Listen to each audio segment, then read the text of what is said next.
జాలిలేని కాలం ప్రీతిని మింగేసింది. ఇప్పుడు ఎవరు ఎంతసేపు ఏది మాట్లాడినా ప్రీతి మళ్ళీ తిరిగి రాదు. కానీ ప్రీతి మరణం వెనుక మిస్టరీ ఏదో దాగి ఉంది అనేటువంటి అనుమానాలు ఎన్నో ఉన్నాయి. బయటికి రావాల్సినటువంటి నిజాలు కూడా అంతే ఉన్నాయనేటువంటిది ఓ డిమాండ్. ఈ నేపథ్యంలో ప్రీతి మరణం నుంచి న్యాయం కావాలనేటువంటి నినదించే గొంతుక వరకు ఏం జరిగింది, ఏం జరగబోతోంది, ఏం జరగాలి అని తెలుసుకునేందుకు ప్రీతి తల్లిదండ్రులతో మాట్లాడతాం. నరేంద్ర గారు, శారద గారు, నమస్తే. నరేంద్ర గారు, ప్రీతిది ఆత్మహత్య కాదు, మీరు ముద్దుగా పిలుచుకునేటువంటి పింకీది ఆత్మహత్య కాదు, ఇది ముమ్మాటికి హత్యే అనేటువంటిది మీరు చేస్తున్నటువంటి వాదన. ఎందుకు వచ్చింది అసలు మీకు అనుమానం? ఆ రాత్రి ఏం జరిగిందని ఇప్పటికీ బహిర్గతం చేస్తారు. సరే, అమ్మాయి నాకు వచ్చిన మెసేజ్ 8:10కు కరెక్ట్ 8:10 నాకు ఫోన్, అమ్మాయి ఫోన్తో వచ్చింది. ఇది మా పాప ఫోన్ నెంబర్తో నాకు ఫోన్ వచ్చింది. ఫోన్ వస్తే నేను అనుకున్నా జనరల్గా వేరేవాడు ఎందుకు మాట్లాడతారు, మా పాపే కదా అనుకుని, బిడ్డ చెప్పరా 8:30కి యాక్చువల్ డ్యూటీ అయిపోవాలి. డ్యూటీ అయిపోయిందా, నా అవసరం ఏముందా, ఏం రా బిడ్డ అయిపోయిందా, డ్యూటీ అయిపోయిందా, నేను రానా అన్న. అవతల నుంచి వాయిస్ వచ్చింది, అంకుల్ నేను ప్రీతిని కాదు వాళ్ళ కో డాక్టర్ని, ప్రీతి కళ్ళు తిరిగి కింద పడిపోతే ఐసీయూలో ఉంది అన్నది. అదేంటి ఐసీయూలో ఉండడం ఏంది? రాత్రి నేను 9:30కి నేను కలిసినాను, 9:20, 9:30 నుంచి 9:10 వరకు ఆడనే ఉన్నాను. అదేంటి బాగుండే కదా, డ్యూటీకి వచ్చింది కదా, రాత్రి ఏమన్నా మీరు అన్నం తినిపించలేదా? టైం అప్పుడప్పుడు టైం అన్నానికి పంపరట మీరు. నాకు తెలిసింది లాస్ట్ టైం ఇలాగే 11కు పంపిస్తే మెస్ బంద్ అయిపోయిందట, అంటే 23 hours పంపిస్తే మెస్ బంద్ అయిపోయిందట. అప్పుడు ఖాళీ నాకు ఒక వ్యక్తం చేసింది, ఫోన్లో చెప్పింది, ఖాళీ చిప్స్ తీసి తినేసి నీళ్ళు తాగి ఉన్నాను అని అన్నది. అలాంటిది ఏమన్నా జరిగిందా? నేను ఆ రోజు కూడా చెప్పినాను, చిప్స్ తినడం ఏంద్రా, నాకు ఒక మాట చెప్తే నేను పంపిస్తాను కదా, నా కొలీగ్స్ ఉన్నారు.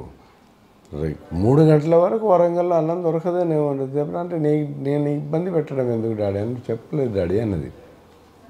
అంటే ఆ రాత్రి నాకు పడుకొని ఉంటాడు, లేకపోతే నీకు లేపడం ఎందుకు అని ఆ చిప్స్తో నేను నడిపించుకుంది. అంటే రాత్రి జరిగిందా అని మీరు అన్నం తినిపించలేదా? లేదు మేము కలిసే తిన్నాము అంకుల్ అన్నది. అదేంటి కలిసి తింటే ఇప్పుడు సామాన్యంగా కళ్ళు తిరుగుతున్నాయంటే లోపల ఆసరా లేకపోతే కళ్ళు తిరుగుతాయి. మ్యాక్సిమం అమ్మాయి పరిస్థితి ఏంటంటే, అమ్మాయి జనరల్ మనం కూడా అనుకుంటాం, ఇప్పుడు నా ఏజ్కి వస్తే కళ్ళు తిరుగుతున్న బీపీ అంటాం, జనరల్ అందరికీ తెలిసేది. ఆ అమ్మాయి కళ్ళు తిరగలేదు, ఆ స్థాయి ఆ యంగ్ ఏజ్లో కళ్ళు తిరుగుతుంది, రాత్రి అన్నం తినిపించలేదు, రాత్రి అంతా పని చేసి ఉంటుంది. నా ఉద్దేశంతో అనగానే ఇక నేను అవన్నీ డిస్కస్ చేయలేదు. బట్ నా డౌట్స్ నేను ఎప్పుడు చెప్తున్నాను, ఇక 2 క్వశ్చన్లు వేసేసి లేదా కలిసి తిన్నామనగానే నన్ను అమ్మో ఏదో అయింది అనుకుని పరిగెత్తుకుని పోయినా. నేను 8:10కు నాకు 8:10 ఆర్ 8:13 వచ్చింది. నేను వితిన్ 7 minutesలో ఆడాను, నాకు పక్కనే ఉంటుంది. పరిగెత్తుకుని పోతే ఆల్రెడీ వెంటిలేటర్ మీద ఉంది.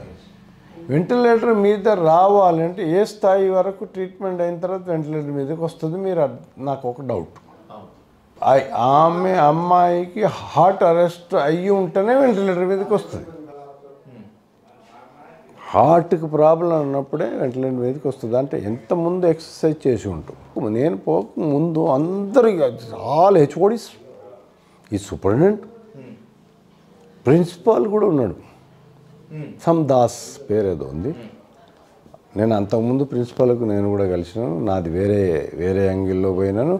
ఆయన ఒకసారి ఈ విషయం కూడా చెప్పినాను, మా అమ్మాయి ఉంది చూసుకోండి అంటే, అయితే సరే అవన్నీ లేటెస్ట్. వీళ్ళందరూ ప్రిన్సిపాల్ కాలేజీలో ఉంటాడు, హాస్పిటల్లో ఉన్నాడు. అందులో 8 గంటలకు ఎప్పుడైనా ప్రిన్సిపాల్ వస్తాడా? ఆయన సామాన్యంగా 9:30, 10 గంటలకు ఛాంబర్, అది కాలేజీలో, అక్కడికి వస్తాడు. అక్కడ నుంచి ఆర్డర్స్ ఉంటాయి, అక్కడ నుంచి ఏమైనా వర్క్ ఉంటే ఏమైనా ఉంటే అడ్మినిస్ట్రేషన్ వర్క్స్ ఉంటాయి. 4:30, 5 o'clock ఇంటికి పోయేవాడు, 8 గంటలకు ఎందుకున్నాడు. ఇవన్నీ జరిగినాయి. పోనీ ఆ కళ్ళు తిరిగానే నేను ఉంటాను కదా, నాకు చెప్పొచ్చు, పక్కన చెప్పలేదు.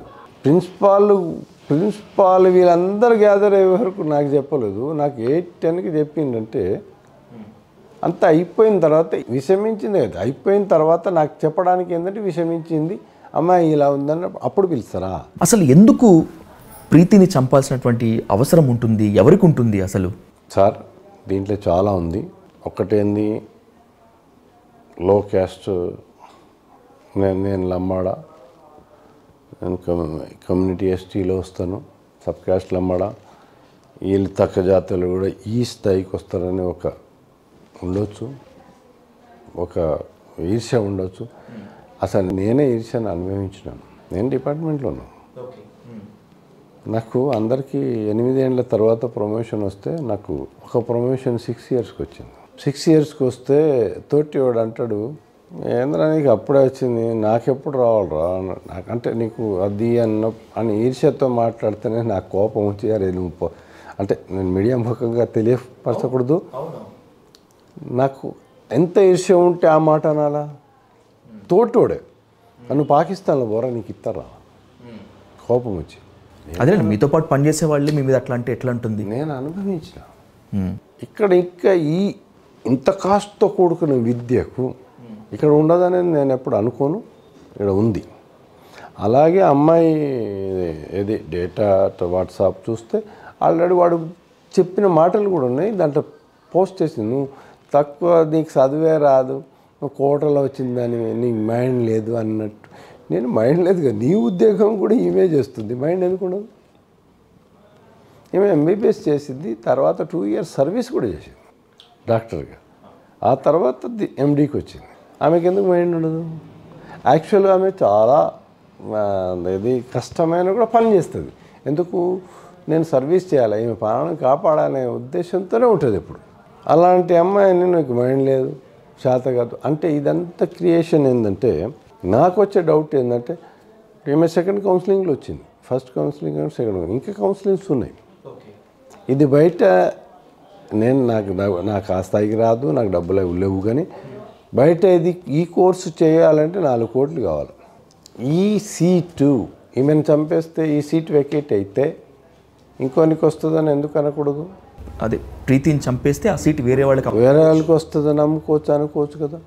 అమ్ముకోవడం అంటే ఇది గవర్నమెంట్లో జరగదు, బట్ నెక్స్ట్ అతనికి వస్తుంది. వాడు 4 కోట్లు పట్టే బదులు 1 కోటి పెడితే ఈమెనే, ఇప్పుడు పెద్ద గీతను తప్పిస్తే ఈయనే పెద్ద గీత కదా, అంతే కదా. ఎందుకు అనుమాన పడకూడదు? ఇంతకుముందు కూడా ఈ మెడికల్ సీట్ల గురించి చాలామంది స్టూడెంట్లు చంపినట్టు వార్తలు కూడా నేను ఎప్పుడో విన్నాను. అసమ్ ఢిల్లీ అక్కడ ఏమో జరిగినాయి. ఇది డబ్బుతో కూడుకున్న సీటు కాబట్టి వీళ్ళకి ఈజీ వస్తుంది. వెనుకోడు డబ్బు ఉన్నోడు ఈమె తప్పిపోతే నేను ముందుకు వస్తాను ఎందుకు అనకూడదు?